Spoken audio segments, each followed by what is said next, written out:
திருச்செந்தூர் அருகே கடற்கரை ஓரமாக அமைந்துள்ளது குலசேரப்பட்டினம். இந்த குலசேரப்பட்டினம் அமைந்துள்ள முத்தாரம்மன் கோயில் மிகவும் பிரசித்தி பெற்றது. இந்த கோயில் தசரா திருவிழா விமர்சையாக நடைபெறும். தசரா திருவிழா சிகர நிகழ்ச்சி சூரசம்காரம் கடற்கரை ஓரமாக அன்றைய தினம் கடற்கரை பகுதியில் லட்சக்கணக்கான பக்தர்கள் கலந்து கொள்வார்கள்.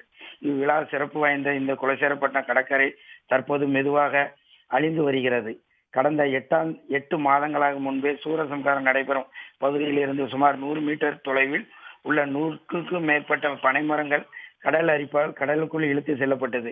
எனவே உடனடியாக கடல் அரிப்பு தடுக்க நடவடிக்கை எடுக்க வேண்டும் என்று சமூக ஆர்வலர் தொடர்ந்து கோரிக்கை விடுத்து, ஆனாலும் அதை யாரும் கண்டுகொள்ளவில்லை. அதைத் தொடர்ந்து தற்போது அதே கடற்கரையில் உள்ள பூங்கா சுட்டு தொடர்ந்து கடல் அரிப்பு கடலுக்குள் விழுந்து சம்பவம் குலசேரப்பட்டினத்தில் பெரும் அதிர்ச்சி ஏற்பட்டு வருகிறது. கடற்கரை ஓரமாக உள்ள இந்த பூங்காவில் சுமார் 100 மீட்டர் நீளம் கொண்ட உயரமான சுற்றுச்சுவர்கள் ஒரு பகுதி முழுவதும் கடலுக்குள் இழுத்து செல்லப்பட்டது.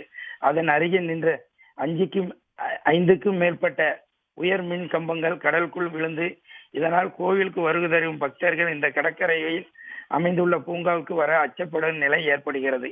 மேலும் இந்த கடற்கரை அரிப்பு ஏற்படும் பகுதியில் இருந்து சுமார் 100 மீட்டர் தொலைவில் கடல் சீற்றம் ஏற்பட்டு கடல் நீர் அதன் வழியாக செல்லும் சாலை தாண்டி வருகிறது. இந்த சாலை தசரா திருவிழா காலங்களில் பக்தர்கள் கடற்கரையில் வந்து செல்வதற்கு முக்கிய சாலை உள்ளது.